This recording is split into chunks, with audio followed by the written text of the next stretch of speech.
¿Qué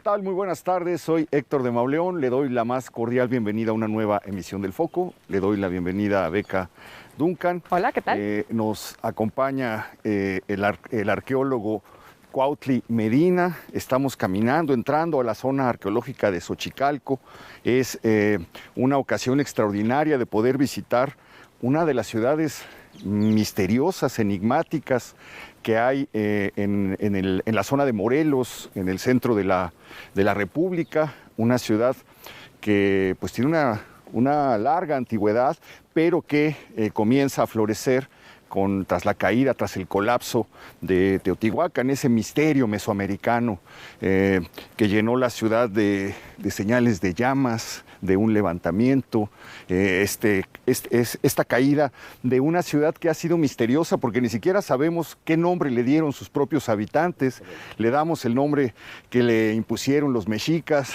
el nombre náhuatl, pero no sabemos realmente cómo se llamó. Esta ciudad cae.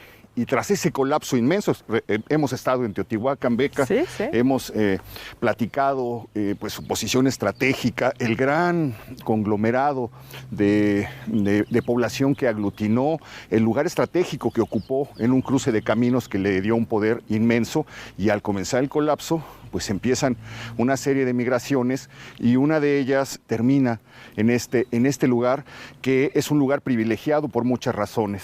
Tenemos una vista que se domina completamente, hay 3 cerros que despuntan y que dominan completamente el panorama de esta zona, de este valle, y probablemente esto es lo que hace que lleguen a refugiarse a este lugar. Pues primero que nada, darles la bienvenida, Héctor, Beca, a la ciudad indígena de Xochicalco, que como bien lo comentabas, el lugar de la Casa de las Flores es la traducción que recibe de la lengua náhuatl.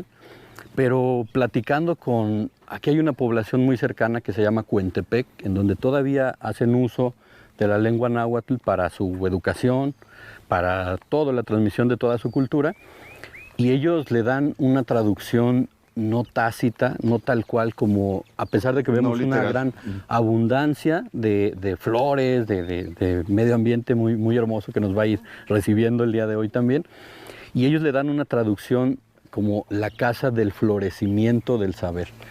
Y esto tiene un sentido muy interesante porque vamos a ir conociendo cómo los valores patrimoniales de esta gran ciudad indígena de Xochicalco incluyen un desarrollo muy alto de la observación astronómica, de la planeación de la ciudad en términos arquitectónicos, un desarrollo de ingeniería, ¿no?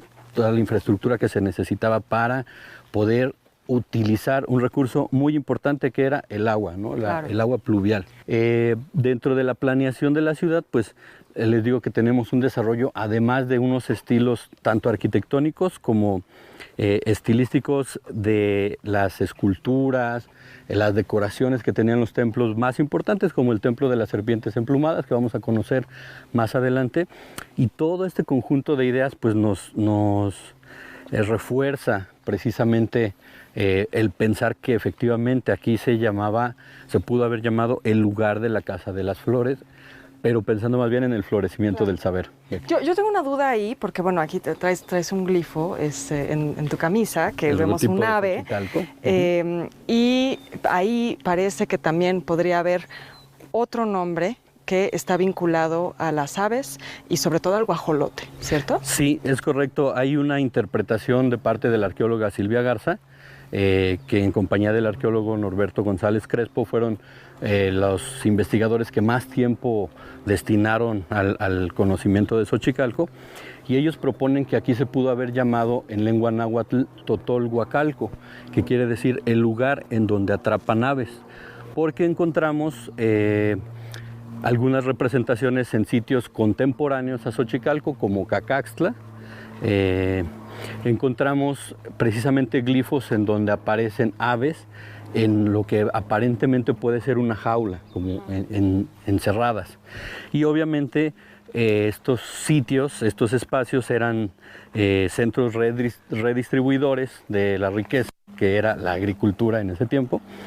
Y dentro de esos espacios, dentro de esa organización social, había la posibilidad de poder desarrollar productos especiales, como por ejemplo el uso de las plumas para todo el arte plumario. Claro, que eran muy sagradas, además las plumas eran consideradas pues un objeto de lujo, por decirlo en términos actuales, ¿no? Y además este comentario que haces, Beca, se refuerza con lo que vamos a encontrar en el Templo de las Serpientes Emplumadas, porque precisamente las serpientes preciosas, su símbolo de linaje, de poder y todo, es que precisamente hay plumas que adornan todo su cuerpo. Y bien lo dijiste, las plumas eran un objeto suntuario, un objeto religioso y de mucho valor para los pueblos mesoamericanos. ¿Cómo se van dando las migraciones que conforman Xochicalco? Es una ciudad del epiclásico, es decir, es una ciudad que comienza entre el 600 y al 950 después de Cristo. Después de la caída de Teotihuacán, el abandono de Teotihuacán, los seres humanos no desaparecemos de un momento para otro, sino que hay todo un proceso que hay que entender, que implica el abandono y el descontento de una forma de organización social, que fue lo que sucedió en Teotihuacán. Y entonces vienen... Que se va a repetir aquí. Y se repite también aquí. Al final de cuentas es un constante, un común de la historia de los seres humanos. Y al salir de Teotihuacán, gente que ya tenía especialidades probablemente muy desarrolladas en cuanto a la arquitectura, la escultura, la alfarería, la observación astronómica sin duda, emigran y vienen hacia estos espacios que sería el centro del país, en el estado de Morelos, y junto con pobladores locales fundan ciudades, o en particular fundaron esta ciudad prehispánica de Xochicalco. Y recordemos que en Teotihuacán había como barrios de etnias determinadas. Oaxaqueños, del área maya. Aquí lo que tenemos también de manera muy, muy curiosa es materiales arqueológicos del área maya, de las costas, también de áreas de Oaxaca, también de áreas como Michoacán. Y perdón, también, además de materiales, también en las figuras, en las representaciones que se hacen, de pronto hay cosas que parecen de estilo maya, ¿no? Totalmente de acuerdo, eso lo vamos a ver en la parte superior, en el Templo de las Serpientes Emplumadas, en donde tenemos claramente personajes ataviados y con la figura totalmente maya, y en donde vamos a encontrar también representaciones del área de Oaxaca y de la costa del Golfo de Veracruz. Esto se puede deber a que hubo una especie de convención cultural con fines astronómicos. Eso lo vamos a ver también en la parte superior. Puede ser por eso, pero sin embargo han aparecido... Ya nos dijo, no se adelanten. Han aparecido caracoles marinos, sí, que vienen del Pacífico, han aparecido figuras con rasgos olmecoides que hablan de una cultura madre. Han aparecido, bueno, desde luego, los rasgos propios de las culturas mesoamericanas. Sí, definitivamente es un común en los lugares, y en este espacio, en Xochicalco, pues bueno, es algo muy interesante que vamos a ir encontrando. Si nos tuviéramos que regresar al principio, al origen de los orígenes, ¿qué es lo que los atrae a este lugar? ¿Quiénes son los primeros en llegar? ¿Cómo se va conformando Xochicalco? Pues yo creo que el momento es lo más importante, el momento cronológico. El abandono de una forma, de una organización social, como les decía, una forma en la que ellos estaban, los pueblos mesoamericanos, pues estaban acorde, desarrollaban su vida de una manera tranquila, apegada a una ideología, como era todo el gran asentamiento de Teotihuacán. Y entonces llega un momento que estamos sujetos como seres humanos a estos procesos, no somos algo científicamente que tenga que seguir reglas. Entonces llega un momento en el que cambia este gusto por esta organización, y entonces abandonan esa forma de organizarse allá y empiezan a conocer espacios como el Cerro de los Tres Lóbulos, que está aquí, en donde se encuentra la ciudad prehispánica de Xochicalco. Me detuve aquí porque es impresionante. Vamos subiendo una cuesta, todavía no alcanzamos a ver nada. Tercer nivel de 5. Ajá, que eso va a ser muy, muy interesante. Quisiera que nos lo explicaras un poquito más adelante, pero no alcanzamos a ver nada. Y al momento de subir vamos a encontrar algo que es impresionante, pero que a este nivel había un acceso abierto para el comercio, para la gente del pueblo. No todos los niveles había acceso, estaban cerrados, lo vamos a ver más adelante, pero de repente uno sube y encuentra esta cosa que es portentosa. Si caminamos un poco más, encontraremos una vista formidable. La Plaza de la Estela de los Dos Glifos. Es esta que estaba Esta aquí. Es la Plaza de la Estela de los Dos Glifos y es la ciudad, la parte principal, el acceso más importante de la ciudad. La ciudad tenía 2 accesos y el común, como bien lo dijiste, Héctor, a donde se podía acceder de manera un poco más relajada y más espaciosa era por la parte sur de la ciudad. De hecho, por donde ingresamos, que actualmente es la entrada de la zona arqueológica, es un acceso secundario que sería la parte oriente. Y por esa parte también se podría acceder, pero a través de cruzar fosos. En la parte teníamos que cruzar murallas para acceder a la ciudad. Y en general toda la posición estratégica, exactamente, hacia allá es la parte sur. Oye, hay fosos. Las entradas. Hay fosos en la parte oriente, en la parte sur. ¿Esto qué significa? Porque me dicen que hasta cocodrilos que de la zona de Tabasco se pudieron encontrar, o representaciones al menos. No, sí tenemos unos cráneos de caimanes precisamente de estas áreas, que probablemente fueron traídos con un afán de como tesoros, ¿no? Porque no se como encontró los zoológicos. Porque no se encontró todo el cuerpo, entonces probablemente fue solo únicamente el cráneo. Y relacionado con los rituales del juego de pelota. Cuautli, perdóname, pero antes de que sigamos con todos estos temas interesantísimos, nos están diciendo que nos tenemos que ir a una pausa, entonces ahorita volvemos.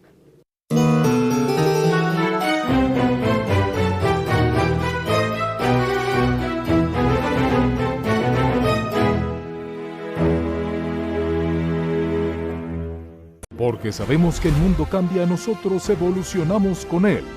Y en ADN 40 seguimos transformándonos. Aquí le presentamos nuestro momento ADN 40. Nos convertimos en la central de noticias que te mantiene informado. Tenemos buenas noticias. Vamos directamente con la información. Y conectado al mundo en tiempo real. Dejamos los foros de televisión y nos vamos a donde se mueve la información. Acompáñenos con las noticias. Porque tenemos una cobertura nacional e internacional. Que aquí todos los días informamos. Con los mejores periodistas y líderes de opinión que te informan. Prepárese para informarse porque arrancamos de una vez. Desde todas nuestras plataformas. Estamos a través de la televisión, por supuesto, a través de nuestras plataformas, de todas las plataformas acompañándolo. Descubre la nueva programación, porque si nos buscas, nos encuentras. La tele evoluciona. ADN 40. Siempre conmigo.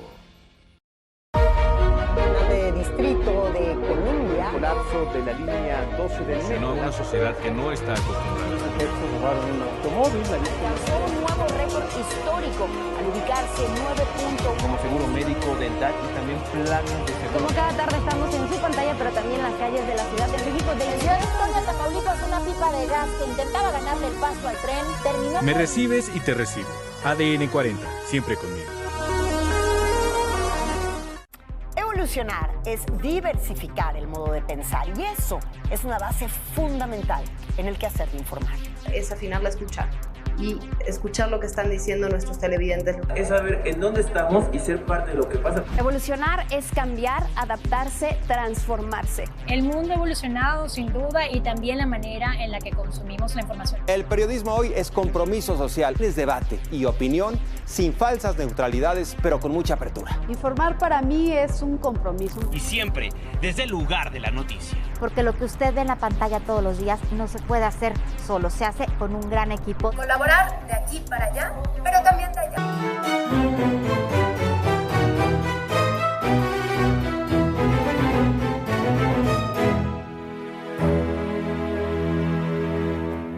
Bueno, vamos llegando aquí a plaza de la Estela de los Dos Glifos y en la parte central de la plaza vemos un adoratorio y vemos algo que es muy característico, que ustedes que conocen muchos espacios mesoamericanos podrán haberse dado cuenta. Ellos no destruían sus estructuras.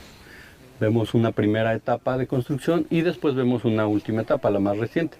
Y en la parte central quedó exhibida una réplica de la Estela de los Dos Glifos. La original se encuentra resguardada y exhibida en el Museo de Sitio de Xochicalco. ¿Y qué es lo que nos dice esta estela? La mayoría de las estelas mesoamericanas tienen la intención de dar fe, conmemorar fechas especiales, en algunos casos del área maya, entronizaciones, etc. Y en el caso de la de Xochicalco es una fecha representada por dos cartuchos que representan el año 10 caña en la parte superior y el día 9 ojo de reptil en la parte inferior. Las fechas mesoamericanas se componían de un año y de un día y con eso se ubicaba exactamente el momento y pensamos que como esta fecha se repite en algunos otros espacios de Xochicalco, pudo ser el momento de inauguración de la ciudad. Inauguración de la ciudad y al mismo tiempo puede ser un observatorio. Esto, si volteamos hacia el lado oriente, está relacionado totalmente con el basamento que se ubica hacia el lado oriente y eso fue construido de una manera tal que se logra un triángulo y se pone el observador desde donde en donde está el agujero, la hendidura, ahí puede incluso recargar el cráneo. Exactamente, hay la teoría de que ahí se recargaba el observador. Y entonces, ¿qué es lo que vemos aquí? Un calendario de horizonte, es decir, todos los 21 de marzo y 21 de septiembre, que son los 2 equinoccios al año, el sol sale exactamente por la parte central de la pirámide y en los solsticios sale exactamente por donde acaba la pirámide. Esto es un recorrido que hace el sol al año y que les permitía a ellos tener exactamente la fecha en la que iniciaban las cosechas, en la que iniciaba la temporada de lluvias. Es decir, en algún momento aparece por este lado, se va desplazando. Junio, el 21 de marzo exactamente sale por la parte central. Y es probable que en esos momentos se hubiera celebrado una ceremonia totalmente de acuerdo. Hay que recordar que también el contexto en el que nos encontramos, esta enorme plaza, tiene características principalmente de acústica, que es como está cerrado el espacio por 3 puntos, principalmente. Ahorita vamos a hacer una prueba, vamos a escuchar, y si diéramos un aplauso, pueden escuchar cómo eso es un fenómeno de acústica. Algunas personas lo relacionan, proponen que tuviera una relación con algún tipo de canto de algún ave. El gobernante podría dirigir un mensaje desde arriba aprovechando esta acústica, ni siquiera levantar mucho la voz para comunicar. Para eso fue creado. Aquí caben cerca de 2,000 personas sin ningún problema y una persona sin ningún tipo de sistema de amplificación del sonido da un mensaje desde la parte central de las escalinatas y lo escuchan perfectamente todas las personas. Desde cualquier parte, ¿verdad? Desde cualquier parte. Es impresionante. Sí. Esto estaba embaldosado o empedrado, se sabe, o estaba así como lo vemos. Solamente está como lo vemos ahorita, un poco habilitado para la visita pública, con esta tierra que trae un poco de semilla del pasto natural. Este pasto es natural, no es sembrado. Este pasto tiene la característica de que no se muere. Durante las temporadas de secas está un poco amarillo, pero como siempre vive, en cuanto empieza a llover un poquito, lo vemos como ahorita, ya va regenerándose solito y pues nos da unas condiciones de agradabilidad para la visita. Y sin embargo, en las orillas podemos apreciar restos de lo que fue una banqueta perimetral. La mayoría de la arquitectura mesoamericana prehispánica, las plazas tenían banqueta perimetral y además tenían, como bien dice Héctor, un sistema de colección de agua pluvial, que ahí podemos apreciar el drenaje, digamos, para poder juntar el agua y conducirla hacia otro lugar. Ahora, Cuautli, este tema de la plaza que nos explicas, creo que vale la pena hablar de también la manera en la que dentro de este urbanismo y esta infraestructura tan sofisticada que encontramos en Xochicalco, hay una adaptación del cerro de manera artificial, ¿no? Adaptan la forma, lo hablábamos hace un momento, ¿no? Hay que ir subiendo, pero al ir subiendo también uno nota que hay terrazas, hay una estructura también escalonada del cerro, y ya lo mencionaba Héctor, ¿no? Artificiales. Te da, sí, hay una construcción, digamos, de sistemas de terrazas. Eso, como bien decía Héctor, lo estamos viendo acá, te da una vista panorámica del valle, pero también, desde luego, tiene un sentido muy simbólico, como lo podemos encontrar, por ejemplo, en Monte Albán, en otros sitios donde pues los cerros, las montañas, para muchos pueblos mesoamericanos tienen un valor simbólico, espiritual, religioso también, y bueno, el modificar el entorno también lo tiene. Totalmente de acuerdo. Aquí este lugar, esta ciudad prehispánica de Xochicalco, una de sus características también es que tuvo calzadas prehispánicas, tanto para comunicación interna de la ciudad, pero también para comunicación de la ciudad con otras ciudades, ubicadas a más de 8 kilómetros de distancia de aquí de esta ciudad. Y entonces, para construir una de las calzadas prehispánicas, que vamos a ver, la que comunica la parte sur, que es la terraza más baja, digamos el nivel más bajo, de 5 niveles que tiene esta ciudad prehispánica, para comunicar estos dos niveles, entre el nivel 1 y el 2, digamos, en la parte sur y hacia la entrada sur de la ciudad. Ellos rellenaron una cañada natural, la rellenaron y la acondicionaron para hacer precisamente el fondo de una calzada prehispánica. Y eso es parte de muchas adecuaciones que practicaron sobre... Esto es verdaderamente sobrecogedor. Qué vista, qué panorama. Se alcanza a ver, pues, a donde se acaba el mundo prácticamente. De este lado vemos la presa que manda hacer el general Cárdenas. La presa del Rodeo. Por ahí de los 40s. Más allá hay un cuerpo de agua que es... porque me gustaría que nos platicaras una cosa. Todo esto que estamos viendo es la vegetación que vieron los habitantes de Xochicalco. Esto no ha cambiado. Esto no ha cambiado, es selva baja caducifolia.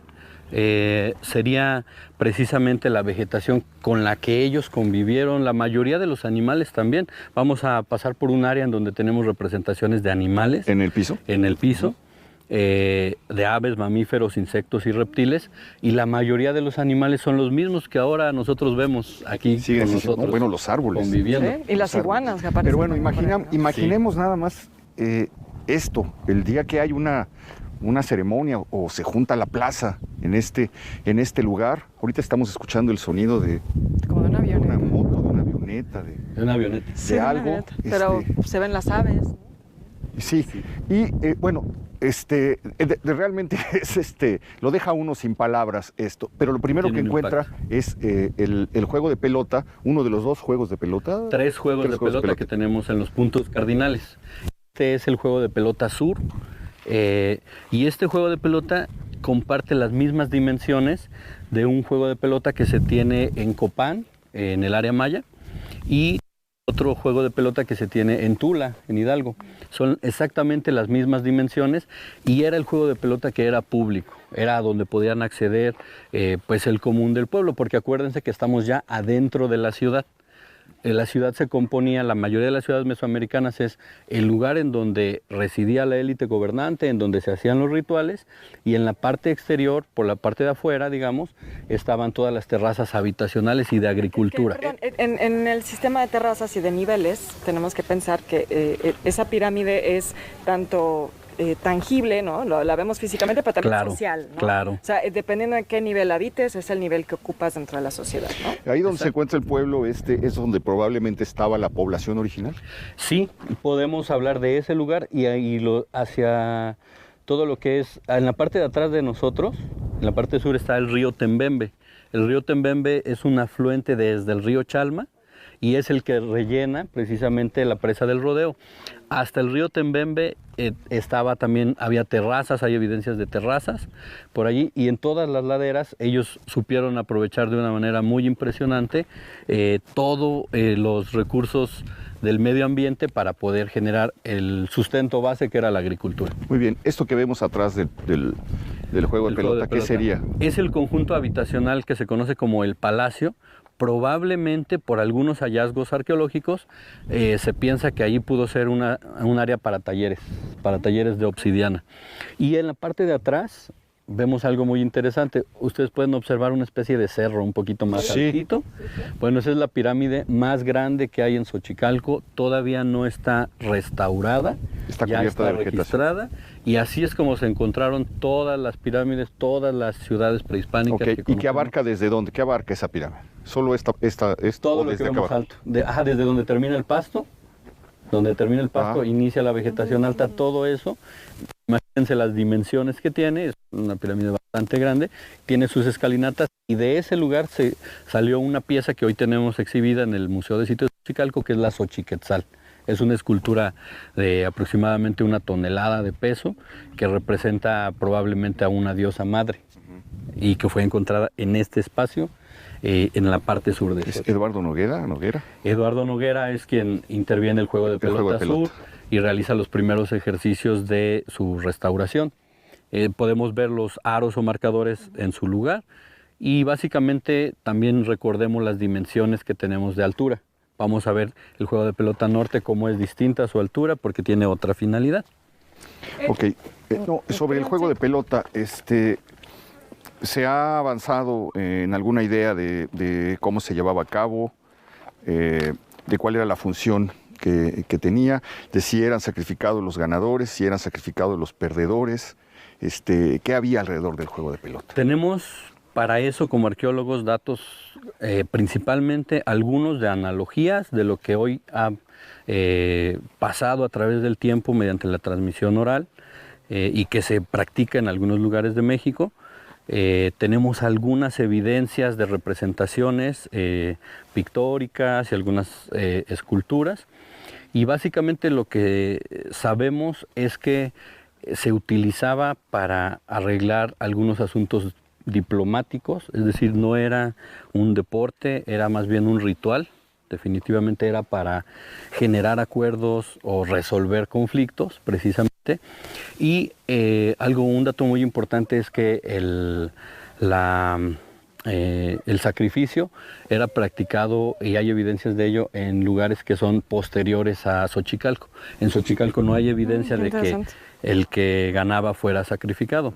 Sin recordar y sin dejar de lado que el ser sacrificado ante un ritual de esta naturaleza implicaba pues un orgullo a la persona que fuera sacrificada porque podía acompañar al sol en su recorrido diario. Ahora que dices esto de resolver asuntos diplomáticos, se me vino a la cabeza esta historia terrible, fascinante, de cómo Nezahualpilli, el soberano de Texcoco, tiene una visión de que no va a quedar nada de sus pueblos, de los reinos, y va a ver a Moctezuma II y le dice, te vengo a avisar algo gravísimo, de todo esto va a quedar polvo, no va a quedar una sola piedra, todos los macehuales se van a acabar, todo esto se va a dispersar. Y él le dice, pues estás completamente loco. Y entonces le dice, vamos a resolverlo en un juego de pelota. Si yo pierdo, le dice Nezahualpilli, te entrego mi reino. Si tú pierdes, me das 3 mazorcas de maíz.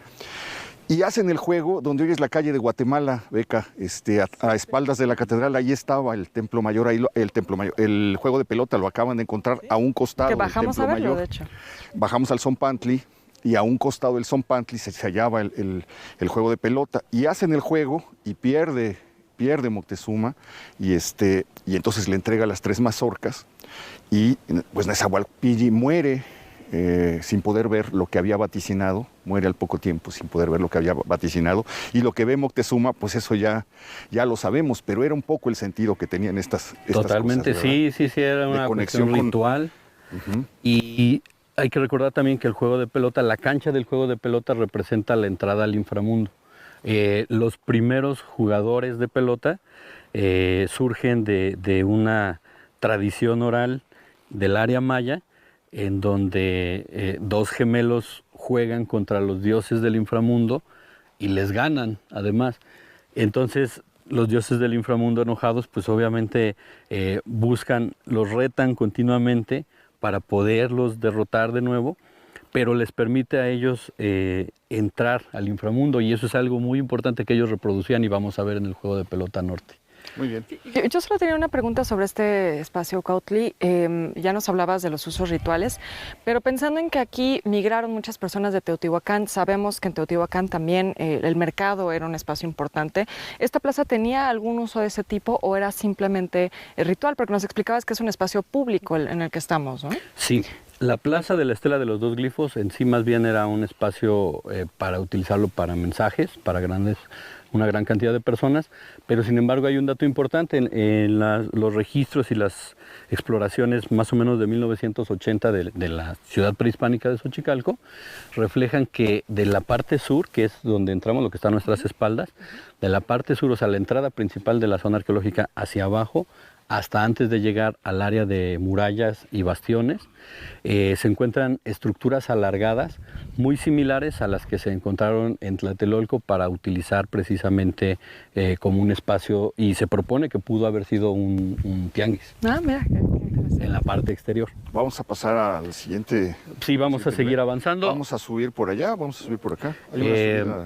Por acá está un poquito menos amable, ¿verdad? Sí, aquí son una serie de escalinatas. Son escalinatas todas. En atención a los compañeros que van cargando las pesadas cámaras, vámonos por este lado. Por el lado fácil. No se vaya, vamos a seguir.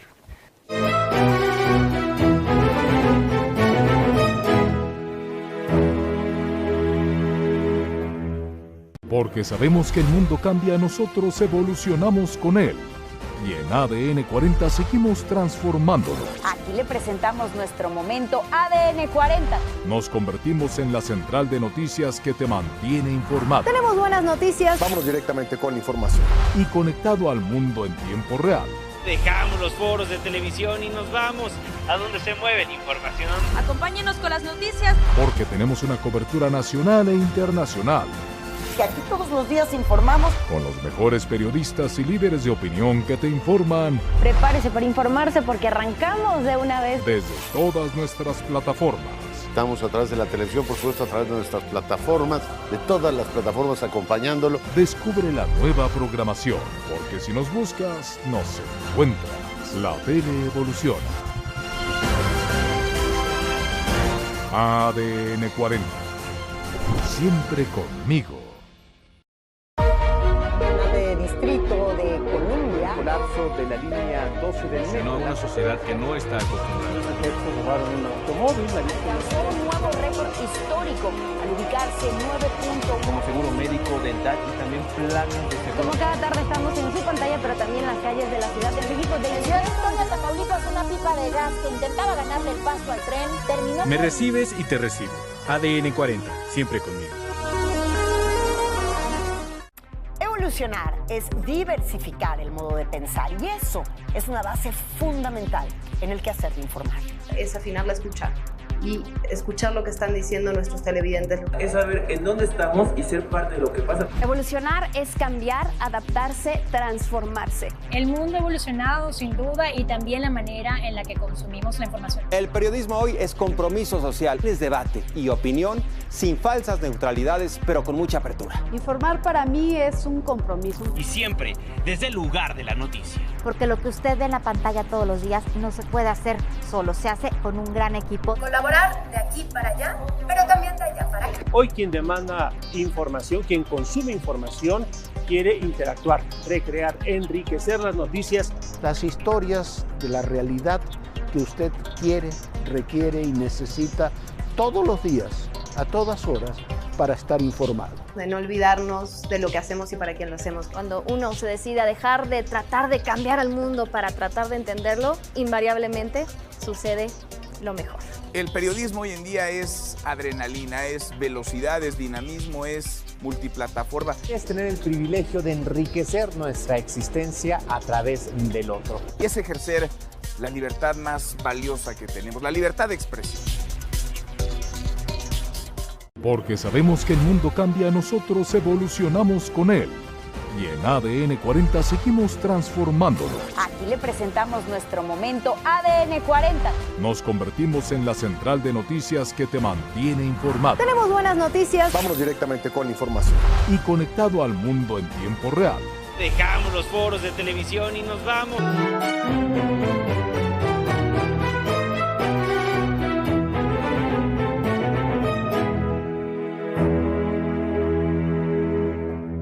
Bueno, pues desde este punto estamos observando la entrada principal de la ciudad indígena de Xochicalco, la entrada que está ubicada hacia la parte sur.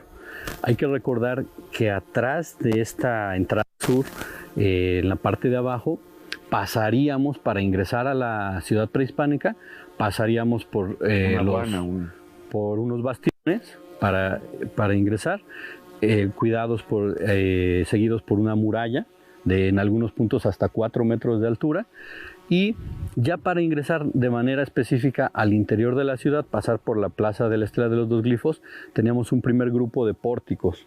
Estos pórticos, que se encuentran a los lados del acceso, se piensa que tenían elementos militares en la parte superior y que servían para controlar el acceso. Tenemos 4 pórticos de control de acceso antes de llegar al corazón de la ciudad, que sería en donde se ubica el Templo de las Serpientes Emplumadas, la Acrópolis, la plaza principal. Ahora, una duda, Cuautli, nos explicabas que pues toda esta plaza tiene un sentido que está relacionado una orientación que está relacionada al movimiento de los astros, del sol.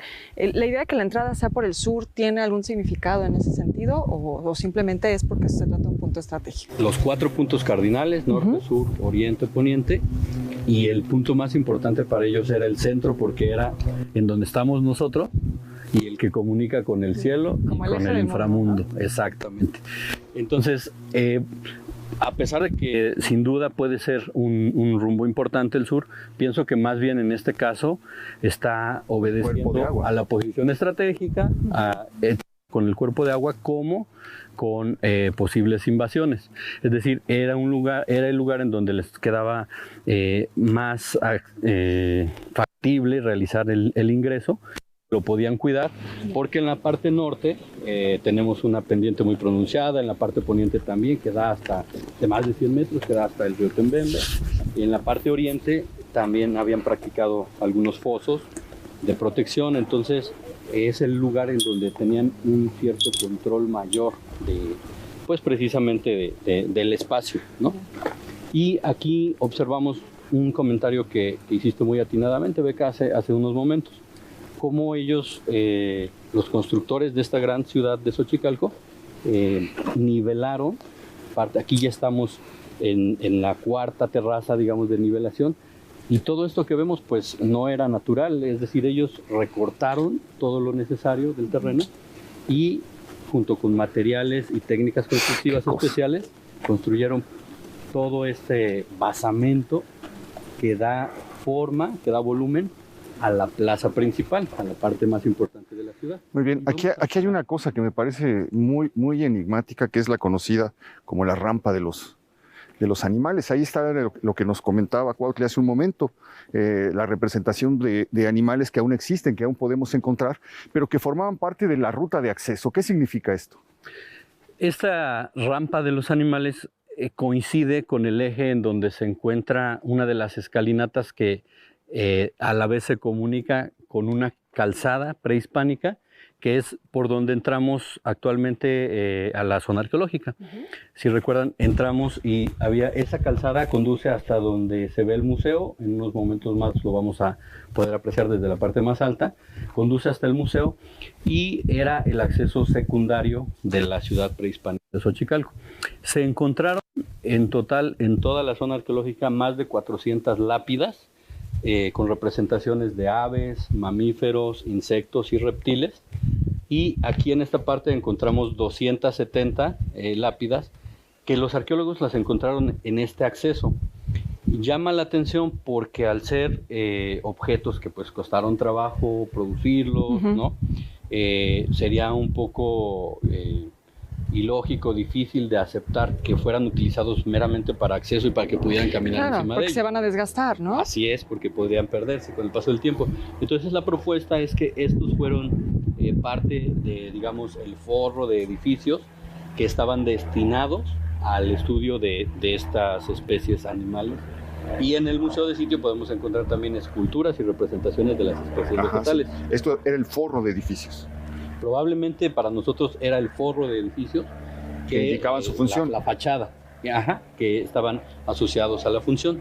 Y del otro lado podemos apreciar una estructura muy interesante que lo primero que les preguntaría es por dónde es su entrada. Sí, no, la verdad no se puede identificar muy fácilmente, ¿verdad? Pareciera ser que no tiene entrada. Sí. Por allá. La entrada era desde la parte superior, por escalinatas las proyectan, exactamente. Es un templo que se conoce pues como el patio hundido o el templo de los arquitectos, porque en este espacio se encontraron una gran cantidad de plomadas, de mezcleras, de alisadores de estuco, herramientas necesarias para la construcción de la ciudad. Hay la propuesta de que este espacio en específico era utilizado por los arquitectos que construyeron, diseñaron esta gran ciudad prehispánica de Xochicalco. Podemos, si quieren, ir caminando hacia lo más importante de la ciudad, que es lo que vamos a encontrar en la parte superior. Y aquí podemos apreciar en el basamento, primero, pues la altura, que es algo impresionante.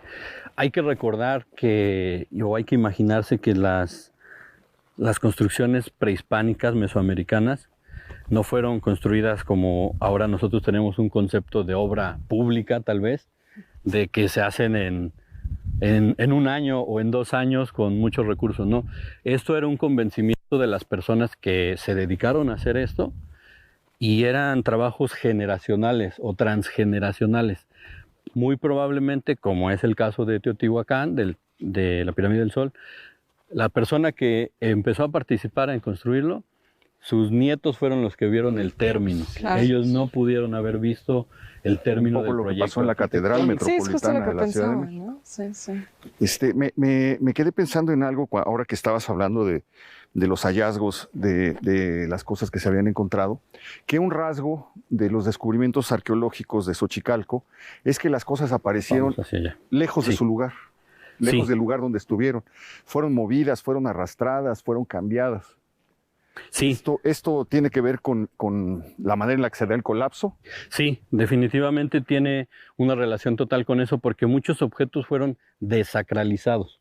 Y una forma de desacralizarlos, una forma de quitarles pues lo sagrado, lo importante es retirarlos de su lugar, desmembrarlos. Tenemos casos de esculturas que están desmembradas, pero de manera intencional.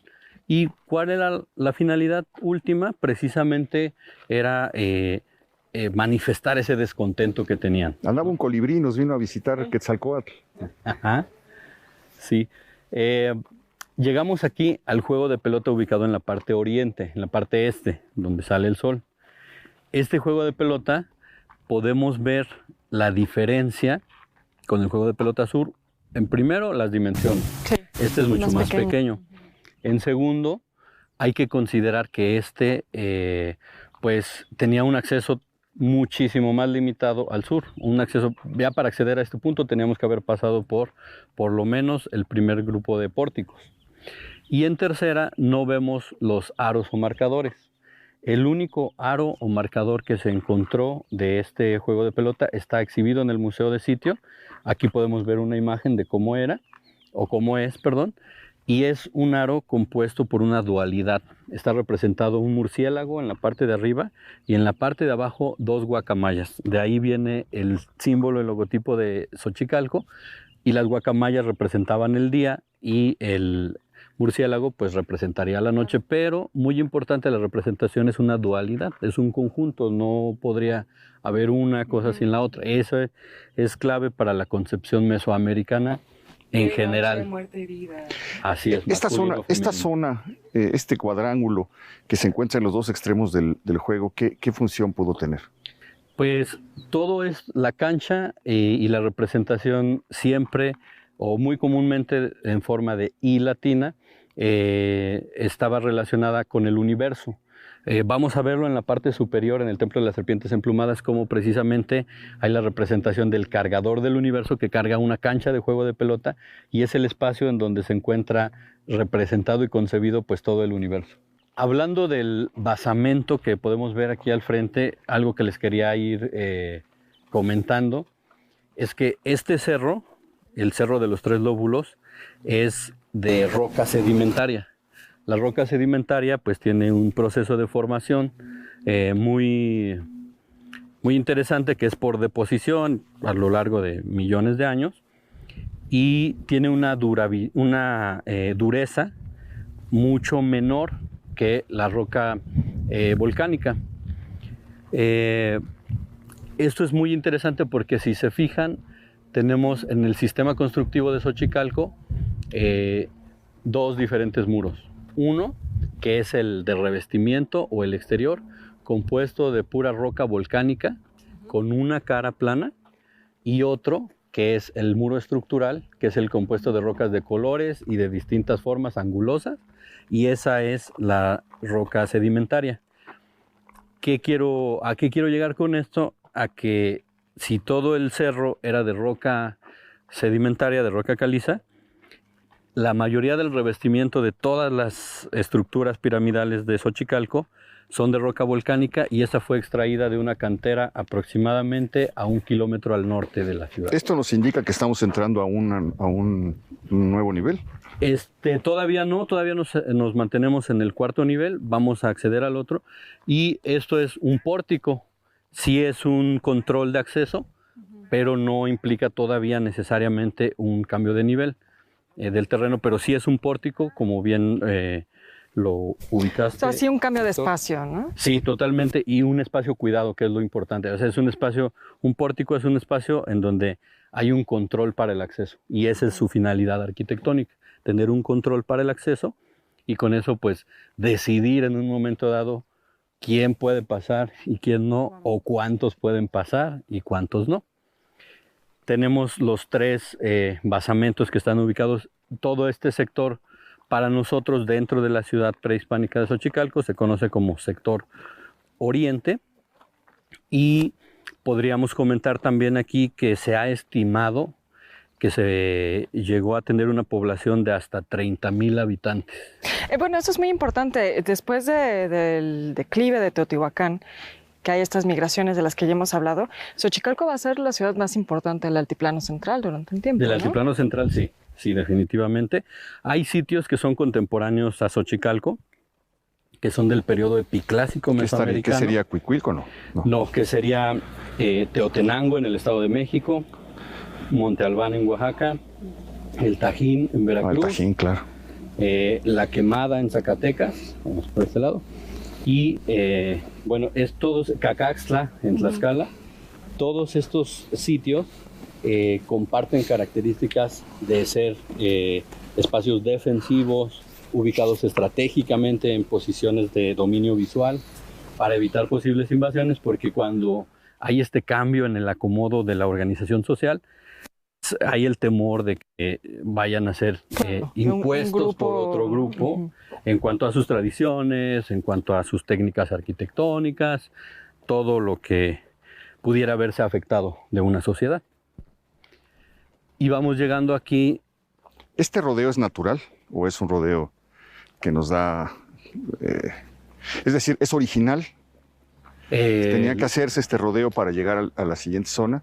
¿O esto es un camino que queda? Esto es un andador. Es un andador que se ha habilitado. Posteriormente. Habilitado posteriormente para que la gente pueda conocer pues los espacios sin tanto compromiso y sin tantas escalinatas, etc. Tenemos aquí el lugar más visitado de Xochicalco, el lugar que más interés despierta, ¿no? Es el observatorio, me parece que está por aquí. El observatorio es hacia la parte de allá atrás. Está de aquel lado, sí. Sí. Y aquí lo que podemos apreciar es precisamente un sistema de canal de desagüe de la cisterna, que es la parte superior de el principal sistema de captación de aguas pluviales que ellos ya tenían desarrollado, y que además fueron parte de lo que se buscó replicar en el Museo de Sitio. El Museo de Sitio de Xochicalco fue un proyecto que se hizo de 1992 a 1994 y fue inaugurado el 10 de abril de 1996, y a partir de ese momento ha funcionado de manera ininterrumpida. Es impresionante, no necesita luz eléctrica. Está hecho con un sistema tal que la propia luz solar lo ilumina, se resuelve de la misma manera la ventilación. Exactamente. Y el drenaje también. Natural. Tenemos captación de aguas pluviales, tenemos una cisterna con capacidad de 550,000 litros, la cual ahorita que empieza a llover se abastece totalmente y nos da autosuficiencia para todo el tiempo de lluvia, para los servicios sanitarios. Y pues bueno, la iluminación natural es un aspecto muy importante porque no solamente es aprovechar las energías naturales, ¿no? la luz solar, etcétera, sino es no utilizar, es un concepto que implica no utilizar energía, no desperdiciar energía combustible en generar aire acondicionado, en generar luz, ¿no? Es aprovecharla totalmente. Este es el juego de pelota ubicado en la parte norte. Este es el tercer juego de pelota, si recuerdan, de los tres que platicamos que íbamos a conocer. Si recuerdan, vimos que hay este en el norte, tenemos uno en el sur, tenemos uno en el oriente y nos faltaría el poniente. No se ha encontrado algo similar. Sí se tiene identificado el lugar en donde pudiera estar, pero hasta el momento no se ha encontrado. Aquí en la parte de adelante del juego de pelota norte se encuentra un sistema de cavernas dentro de las que se encuentra el observatorio prehispánico. Entonces tenemos una asociación del contexto de la cancha relacionada con la entrada del inframundo, de las montañas sagradas y de la caverna. Y asociado al juego de pelota, solamente a asociado al juego de pelota tenemos un salón del altar policromado. ¿Que me detenga? Sí. Un salón del altar policromado en donde probablemente se realizaban rituales de purificación. Después como temazcal, ¿no? Un temazcal, Este es un temazcal prehispánico conservado pues, para prepararse hacia el juego. Para prepararse hay unas escalinatas que bajan hacia el juego de pelota norte y con eso pues se pensaba que se lograba precisamente toda una purificación y una preparación para realizar el ritual del juego de pelota. Aquí se conservan restos de pintura, ¿no? Ya casi no, ya son muy poquitos, ya ha sido un esfuerzo difícil ahí de conservación. Ya de aquí ya nos vamos a la parte superior. Okay, vamos. Bueno, pues a punto de llegar a la parte principal, al corazón, ¿cómo llamarlo? Religioso. El corazón de la ciudad. De Xochicalco, de la ciudad. Nos indican que se nos acabó el tiempo. Te quisiera proponer, Cuautli, que nos pudieras acompañar en un siguiente programa para poder terminar el recorrido y, si da tiempo, bajar, a asomarnos a algo que es fundamental que el visitante debe conocer antes de ingresar. Nosotros empezamos todo al revés, pero es fundamental que se den una vuelta por el Museo de Sitio, que contiene las cosas que se han encontrado pues, en la década de los 90, durante la intervención de esa década, piezas verdaderamente fascinantes, únicas, deslumbrantes, que pues lo dejan a uno perplejo y con la boca abierta. Si nos da tiempo, pues iremos hacia allá. Por lo pronto se nos terminó el tiempo. Comenzaremos aquí la emisión del siguiente programa, justo en este punto. Espero que haya sido provechoso, que haya disfrutado este recorrido, pues tanto como lo hemos disfrutado nosotros. Muchísimas gracias. Gracias a ustedes. Gracias, Beca. Sígasela pasando bien. Nos vemos dentro de una semana, ya lo sabe usted, aquí en El Foco.